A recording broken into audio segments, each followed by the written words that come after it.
자, 모두들 반갑습니다. 강태공입니다. 자, 금일은 외국인이 바닥에서 쓸어담고 있다고 생각하는 유리기판 관련되어 있는 모멘텀의 수혜주 한 종목에 대해서 또 소개시켜 드리도록 할 테니까 방송 전 늘 말씀드리는 여러분들의 좋아요, 구독하기, 댓글까지 너무나 많은 힘이 된다라고 말씀드리면서 오늘 방송 시작해 보도록 하겠습니다. 자, 일단은 시장 흐름만 먼저 보고 가도록 할게요. 코스피가 굉장히 어찌 보면 또 긍정적인 모습이 나와주고 있습니다. 다시 한번 5위평대 올라타고 있고요. 자, 이제 고점 돌파, 과거에 지금 한 4200포인트대가 지금 돌파가 나와주면 또 다시 한번 강한 상방 시그널이 열려있는 구간이다라고 좀 생각하고 있습니다. 현재 코스닥 같은 경우도 5위평대 지켜주면서 전체적으로 이제 제가 전에 예전에도 한번 이거 얘기했죠. 에코프로를 가지고서 한번 얘기했어요. 차트를 좀 볼게요. 그러니까 이런 뭔가 숨고르기, 그러니까 현재 이 에코프로도 10만원대를 왜 이렇게 못 뚫지, 여기 왜 이렇게 저항 맞지라고 하는 순간에서 뚫어내니까 장대 항모가 나오잖아요. 이런 것처럼 지금 코스피라든지 코스닥 같은 경우도 왜 이렇게 못 가지 하는데 이거 지금 강하게 뚫어내는 순간 우리가 뭘 기대해 볼 수 있다? 장대 양봉을 기대할 수 있는 그런 상황이라는 거예요. 그래서 지금 분위기 사실 굉장히 좋습니다. 연준이 첫 금리 인하 이후에 그 효과를 오늘 제대로 보고 있는 시장은 좀 아닌가 좀 생각을 해보고 있고요. 특히나 오늘 같은 경우 코스닥은 그저 그렇다 치더라도 코스피가 좀 의미가 있었죠. 기관이 지금 최근 1조 정도를 팔아 제꼈던 게 다시 한번 엄청난 매수세가 들어오고 있다라는 거예요. 그러니까 이게 지금 사실 이번에 계속해서 강력하게 매수했다가 차익을 좀 하는가 싶더니 차익이 아니라 그대로 다시 끌어올리죠. 그러니까 어떠한 확신을 가지고 있다라는 좀 생각해 볼 수 있는 거고, 다만 현재 시장이 너무 긍정적으로 보기에는 좀 리스크가 있는 부분은 있습니다. 이제 여러분들도 알다시피 금리 인하가 확정이 되었는데도 환율이 지금 안 떨어져요. 환율이 떨어지지가 않고 오히려 환율은 더 또 신고가를 향해 달려가고 있는 모습이 절대적으로 좋은 모습 아닙니다. 특히나 이제 1490 1500을 뚫어낸다라고 하면 굉장히 안 좋은 상황이거든요. 그래서 분명히 리스크가 있는 모습이다라고 좀 말씀을 드리고 싶어요. 다만 이게 이제 그나마 좀 얘기할 수 있는 거는 오히려 또 반대로 지금 최근에 이제 코스피가 신고가를 가잖아요. 그게 이게 환율에 따른 모습도 있긴 하거든요. 늘 얘기했지만 그 기존에 한 줄을 살 수 있었던 게 1달러로서 두 줄을 살 수 있다라고 하면은 외국인 입장에서는 이것도 메리트는 있다라는 거예요. 그래서 그런 부분에 따른 외국인 수급도 들어오는 걸 부정할 수는 없지만 어쨌든 환율이 이제 고점대를 치고가는 게 긍정적인 건 아니에요. 그래서 이게 지금 계속해서 시장에 리스크는 있기 때문에 언제든지 여러분들이 위로 올라타기보다는 이 환율이 조정 들어오지 못한다라고 하면은 증시 낙폭도 커질 수 있다. 이런 거 좀 해봐야 되는 거고. 다만 그렇기 때문에 여러분들이 고점대로만 안 올라타면 될 것 같아요. 그래서 지금 시장에서는 사실 기관이 오늘도 상위 매수한 건 여러분들 알다시피 SK하이닉스라든지 이제 삼성전자. 그럼 이제 우리 같은 경우는 SK하이닉스, 삼성전자 이게 나쁘다가 아니라 이제 섹터 테마도 그렇죠. 어쨌든 기관이 보는 거는 AI 인프라 섹터예요. AI 인프라 섹터. 그럼 여기서 그나마 덜 오른 이제 후발주자를 좀 찾자라는 거고, 현재 AI 인프라 같은 경우도 사실 이제 여러분들도 알다시피 어제 아마 이미 결정이 난 것 같아요. 어제 같은 경우는 이제 오라클이 이제 장중에도 급락하고 이제 시외도 급락하고 알겠지만 얘가 이제 실적 부진 모멘텀이 나왔잖아요. 근데 오라클을 AI라고 이제 엮으면 할 말은 없지만 어제도 말씀드렸어요. 오라클은 전형적인 AI 인프라가 아니라 AI 인프라를 구매해서 활용해서 이제 클라우드라든지 소프트웨어라든지 이런 쪽으로, 그러니까 이 활용하는 쪽이기 때문에 얘네는 원래 초기에 실적이 당연히 강하게 나올 수는 없는 섹터라고 말씀을 드렸습니다.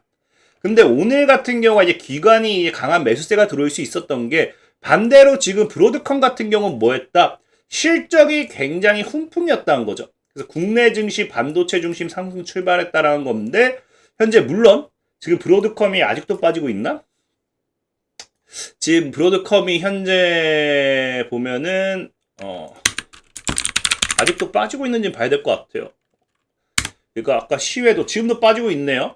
그래서 얘가 장 마감 이후에 이제 시외에서 급락 나오더니 지금 또 급락이 나오죠. 장 마감 이후에 여기서 한번 싹 시외로 무너졌다가 물론 실적 발표 나오고 급반등하긴 했습니다.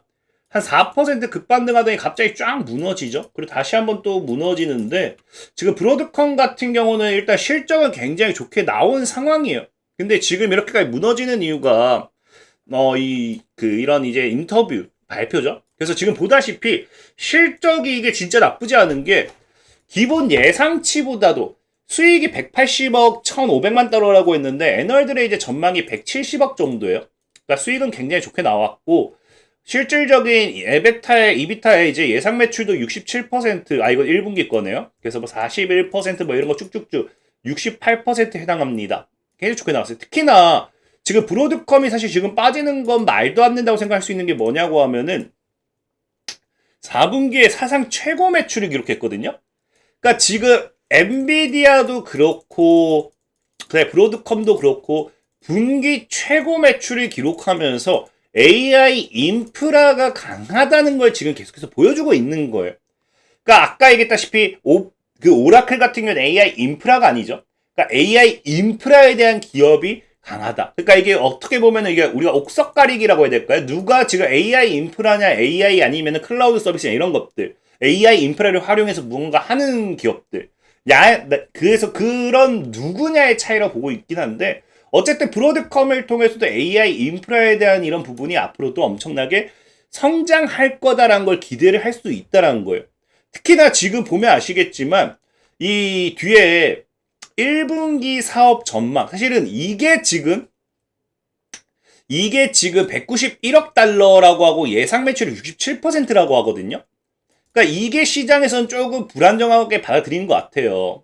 왜냐고 하면은 저는 사실 이게 불안정하다고 생각은 안 해요. 여기도 얘기하지만 얘네가 26년도 같은 경우는 향후 2배로 AI 반도체 매출이 전년 대비 2배로 증가할 걸로 예상한다는 거거든요. 그러니까 지금 이게 뭡니까? 앞으로 AI 섹터, 아까 얘기했던 인프라에 대한 시장은 계속해서 성장할 거라는 거예요. 아까 앞에 얘기했다시피 이제 엔비디아라든지 아니면 이런 브로드컴 같은 경우, 그러니까 그 인프라에 대한 부분은 계속해서 성장할 거기 때문에 지금 시장에서 얘기되고 있는 뭐 공급 부족 이런 것들, 그러니까 그런 것들에 대한 반사익으로 매출은 계속해서 성장할 거라는 겁니다. 그럼에도 얘네가 지금 2배 가까이 이렇게 성장할 거다라고 함에도 약 191억 달러. 이게 사실은 시장에서 지금 불만으로 여겨진다는 거예요. 그래서 브로드컴이 지금 시외는 좀 빠진다라는 건데 이게 왜 불만이냐를 놓고 본다라고 하면은 이 브로드컴의 CEO가 또 이제 또 발표를 하죠. 실적 발표하면서 얘기하는데 이게 커요. 지금 브로드컴이 191억 달러를 제시했는데 사실 이것도 시장 전망치보다는 좀 높아요. 근데 지금 내년에 뭐라고 했어요? AI 매출이라는 건 AI 인프라 관련된 이런 매출이겠죠? 매출이 2배로 증가할 거라고 돼 있어요. 전년 대비. 2배로 증가하는데 매출 가이던스는 얼마? 고작해야 이제 고작해야 7억 달러가 증가한다는 거예요. 그러니까 굉장히 가이던스 대비에는 좀 크죠. 어쨌든 2배는 증가한다는 건데 고작해야 예상치보다 7억 달러이기 때문에 이게 사실은 시장의 실망 매물이란 거예요. 왜? 여기도 얘기하지만 지금 이야기하는 게 이 애널리스트와 투자자들 판매 전망치와 계약 수준에 대한 우려를 표한다고 전했다. 그러면서 얘기하는 게 1분기에 BAI 매출 전망치는 전년 동기 대비 변동이 없다라는 거예요. BAI라는 거 말 그대로 AI가 아닌 것들. 그러니까 AI를 제외하고 나서 지금 소프트웨어라든지 이런 것들의 매출이 브로드컴이 이제 증가하지 못할 거라는 겁니다. 그래서 기존 사업에선 더 이상 성장성이 없다라는 거예요. 그러니까 기존 사업이 동결인데 AI 매출은 2배가 됐어. 근데 가이던스는 크게 증가하지 않는다라는 거죠. 그게 왜 그러느냐? 이제 여기 나와 있지만 AI 매출은 빠르게 성장한대요. 매출은 굉장히 빠르게 성장한대요. 근데 중요한 건 뭐다 지금? 마진이 작기 때문에 당장의 이익 기여도가 낮다라는 거죠. 그러니까 그러면서 얘네들이 이제 매출은 있지만 순수익이 없구나. 그러니까 실망 매물로서 지금 시간에 급락한다라고 좀 보시면 좋을 것 같은데, 근데 중요한 거는 이거는 늘 뭐였습니까? AI라는 부분에 있어서 시장이 늘 문제 삼던 부분이에요. AI 기업이 사실은 남는 게 없다. 계속 문제 삼았잖아요. AI 기업이 투자는 엄청나게 하는데 얘네 영업이익이 남는 게 없다라고 하면서 계속해서 AI에 대한 고평가 이런 것들 리스크로 증시가 언제나 흔들렸던 부분입니다. 근데 이거는 AI 성장기에 있어서는 뭐다? 어쩔 수 없는 부분이다. 그래서 앞으로 AI라는 건요, 더 확대되고 더 성장하면서 점차 해소가 되는 부분이란 거, 이거는. 그래서 지금 사실 이 실망 매물이라고 하지만 저는 이게 사실 전혀 문제가 되지 않는다 생각해요. 그래서 시장에서도 지금 보면은 오히려 26년도까지는 이 AI 서버 메모리 가격 2배 폭등하고 공급난이 지속될 거고, 뭐 이런 것들 얘기하면서 이 골드만삭스라든지, 지금 제가 그 보도자료가 어디 갔지? 골드만삭스 같은 경우도 그래가지고 지금 전망하는 게 JP모건이죠. 27년도까지는 앞으로 이 AI에 대한 부분, 인프라에 대한 부분의 투자가 더 확대될 거다. 뭐 그런 것들에 대한 이야기도 꾸준하게 지금 나오는 추세고요. 여기 한국어 번역이 있나? 번역이 없네요. 자동 번역도 없네. 그래서 AI에 대한 부분이 퍼포먼스가 더 이제 아시안 쪽으로 해서 더 이제 증가하는 부분, 내년부터 해가지고 뭐 이런 것들도 꾸준하게 얘기하는 부분이고요.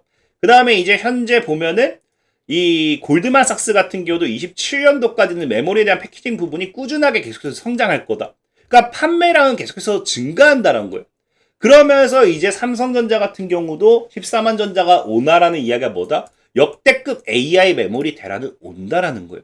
특히나 지금 중요한 건 뭐냐고 하면은 이 AI가 앞으로 성장하면 성장할수록 이 메모리가 과거와는 달라요. 메모리 수요와 네트워크 수요는 계속해서 급증합니다.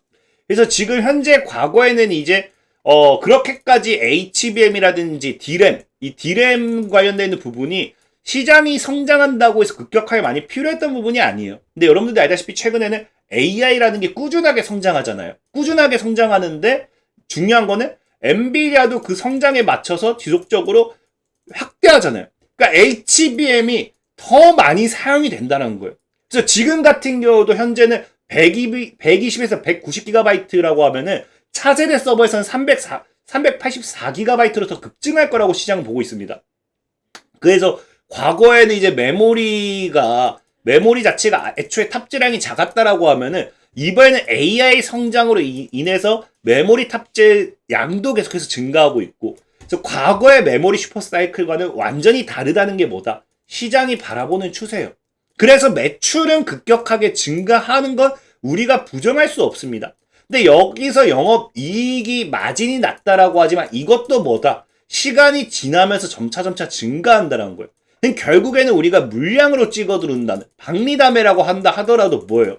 메모리 매출이 계속해서 증가하는 인프라 확대에 따른 이 브로드컴이라든지 아니 엔비디아라든지 이런 AI에 대한 부분에 있어서 실적 증가를 부정할 수는 없는데, 이게 갈수록 뭐한다? 성장폭이 매년 예를 들면 이번에 매출이 1년 동안 10% 증가했으면 그 다음에는 25% 영업이익이 더 증가하는 거고, 그 다음에 뭐 35% 증가하는 거고, 그러니까 마진이 점차 많이 남기 시작한다는 거죠.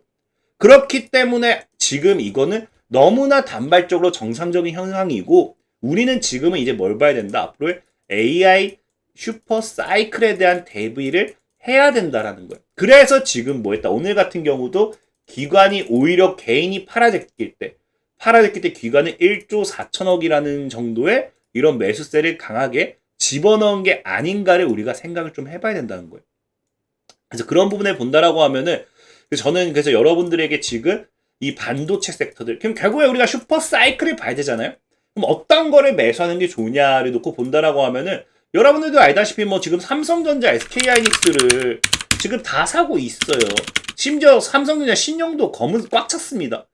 비투 물량 엄청나다라는 거예요. SK하이닉스도 보면은 지금 투경을 받을 만큼 개인들이 엄청나게 달라붙는다라는 거죠. 그래서 저는 사실 이런 섹터 말고 얘네들이 나쁘다가 아니라 그 시장은 그래요. 반도체 특성이 어떻게 되냐고 하면요. 과거에도 그랬는데 원래 장비 업체가 먼저 크게 오릅니다. 그리고 이 슈퍼사이클에 원래 막바지에 들어서 뭐가 오르느냐? 소재 업체. 소재 업체 같은 경우도 낙수 효과를 받고 후발주에서 크게 올라요. 그래서 우리가 과거에 반도체 섹터들을 움직이는 마지막에 소부장이라고 하면서 소재, 부품, 장비인데 그중에서 마지막에 움직였던 게 거기 소재라고 보시면 좋아요. 저는 오히려 지금 이런 시장에서도 못 올라가고 있겠지만 반대로 외국인은 올라가지 않아도 계속해서 모으고 있다라고 하면은 외국인 역시도 후발주를 노리고 있는 게 아닌가에 대한 생각을 우리가 해보자라는 거죠. 그래서 저는 오늘 여러분들에게 소개시켜드리고 싶은 게 YTM이라는 이 기업이에요. YTM 같은 경우는 일단 여기 나와 있다시피 이제 인쇄 회로 기판 화학 소재입니다. 화학 소재. 그래서 2017년도 뉴스긴 하지만 뭐 영업이익도 나쁘지 않게 증가했던 부분도 있고 어쨌든 인쇄 회로 기판 화학 소재이기 때문에 화학 소재라는 게 뭐예요? 말 그대로 화학 소재. 한 번 사용하면 재사용이 불가하겠죠. 다시 구매하겠죠. 생산 라인이 가동되는 한 계속해서 구매해야 되는 게 이런 화학 소재라고 보시면 좋아요. 그래서 아까 얘기했다시피 이런 이 AI 반도체에 있어가지고 앞으로 이제 인쇄 회로 기판이라든지 이런 것들이 계속해서 증가할 수밖에 없습니다. 지금 현재 이런 이 HBM에 대한 공급 부족이 계속해서 유지되고 수요는 계속 폭증하고 이런 현상이 계속된다라고 하면은 가장 크게 앞으로 증가하게 될 게 뭐냐고 하면요. 패키징 부분, 그 다음에 인터포저 부분, 그 다음에 고다층 인쇄 회로라고 보시면 좋아요. 그래서 거기에 있어서 소재로서 반사익을 받을 수 있는 게 YTM이란 거겠죠. 특히나 이미 얘는 어찌 보면은 그 반사익을 받았다고 볼 수도 있어요. 최근에 AI 대란이 이런 반도체 슈퍼사이클이 이미 올 초부터 나오기 시작했잖아요. 그래서 올 초 상반기에만 보면 얼마? 전년 대비 이미 영업이익이 486% 증가했다라는 거는 이미 그 효과를 보고 있다라는 겁니다. 하지만 시장은 주목하지 않는다라는 거죠. 왜? 얘는 해봐야 장비 업체가 아니라 소재 업체이기 때문에. 하지만 중요한 거는 YMT라는 기업이 유리 기판으로도 엮이는 우리 맨날 AI 그 다음 차세대 반도체 유리기판 하잖아요. 유리기판. 그 유리기판으로 엮이는 게 YMT라는 기업이에요. 그래서 이 기업은 눈여겨볼만 하다라는 거예요. 특히나 제가 엔비디아라고 콕 집은 게 사실 엔비디아라 나온 건 없어요. 근데 AI 가속기 글로벌 1위라고 하면은 얘가 엔비디아 말고는 없습니다. 실질적으로 원래 얘가 직접적으로 공급하는 게 아니라 보면 뭐라고 합니다. 글로벌 1위 AI 가속기 기업 승인을 받고 한계라의 공급 이후 추가 수주를 기다리고 있다라고 하잖아요. 그러니까 지금 그 YMT의 고객사가 원래 어디냐고 하면은 이제 그 VGT라고 해가지고 자이언트 테크놀로지 이제 중국 쪽에 있어요. 중국 쪽에. 근데 얘네 지금 최종 표면 처리 금도금 약품을 납품 중이고 얘네가 만든 인쇄 회로 기판 유리 기판이 뭐다? 엔비디아에 질문을 했더니 여기도 엔비디아 사실 엔비디아라고 하진 않아요. 어쨌든 글로벌 1위 AI 가속기 기업이 사실 엔비디아밖에 없죠. 이게 뭐 누가 있겠어요. 그 AI 관련된 가속기를 만드는 기업이 해봐야 4개 정도밖에 안 되는데 그렇기 때문에 1위라고 하면 엔비디아밖에 없다 생각하고 있고 승인이 난 셈이다라는 게 어쨌든 이 YMT가 사용해서 만들어진 인쇄로 기판이 승인이 났다라고 보시면 좋아요. 그런 부분에 있어서 유리기판 관련되는 반사익으로도 이제 또 수혜받을 수 있는 게 YMT라는 거고 현재 이 YMT의 차트를 보시면 아시겠지만 외국인은 꾸준하게 사고 있다라는 거예요. 보다시피 지금 이때부터 낙폭 키워가고 올 초부터 해가지고 외국인이 지금 급등하고 특히 급등하고 나서 거래 죽이면서 급락 나오는 이 와중에도 외국인은 절대 안 팔고 있습니다. 외국인은 절대 안 팔고 있고 오히려 이때 팔고 있는 게 개인이겠죠? 그리고 다시 개인만 급등할 때 이렇게 팔아주고 다시 좀 올려치긴 했네요. 그래서 지금 외국인이 지금 엄청나게 모으고 있는 종목이지 않나라고 좀 생각을 해보고 있어요. 실적도 이번 분기 보면 알겠지만 상반기 때 보면은 이게 상반기 때 아까 56억 정도라 했잖아요. 벌써 이제 그 3분기에만 거의 이 절반을 했습니다. 그래서 이번 4분기 어떻게 나오는지 좀 봐야 될 것 같고 현재 이미 실적 그래서 영업이익 단기 순이익도 보면은 굉장히 괜찮게 나오고 있어요. 매출도 어쨌든 꾸준한 느낌이다 라고 보시면 좋을 것 같고 부채도 줄어들고 있고 크게 나쁘진 않아요. 그래서 저는 YMT라는 게 여러분들 좀 장기적으로 저는 개인적으로 여기서 잘 모아가셨으면 좋겠다 생각하고 있고요. 그래서 이 YMT에 대한 가격 전략이 혹시나 궁금하신 분들은 제가 영상 하나에 이제 텔레그램 링크에 남겨놓을게요. 텔레그램 링크. 그래서 지금 현재 여기서 제가 국내나 해외 이렇게 다 해드리고 있어요. 그래서 해외 관련된 이슈 리포트도 제가 꾸준하게 해드리고 있고, 국내 관련된 이슈 리포트도 꾸준하게 해드리고 있고, 그래서 텔레그램 통해서 들어오신다라고 하면 제가 가격 전략까지 꾸준하게 매번 잡아드리고 있으니까 필요하신 분들 좀 참고하시면 도움될 것 같다. 그래서 오늘도 이거 YMT 관심 있는 분들은 제가 가격 전략 잡아드리도록 할 테니까 참고하시라 말씀드리면서 오늘 방송 마무리하도록 할게요. 자, 그러면 모두들 안녕.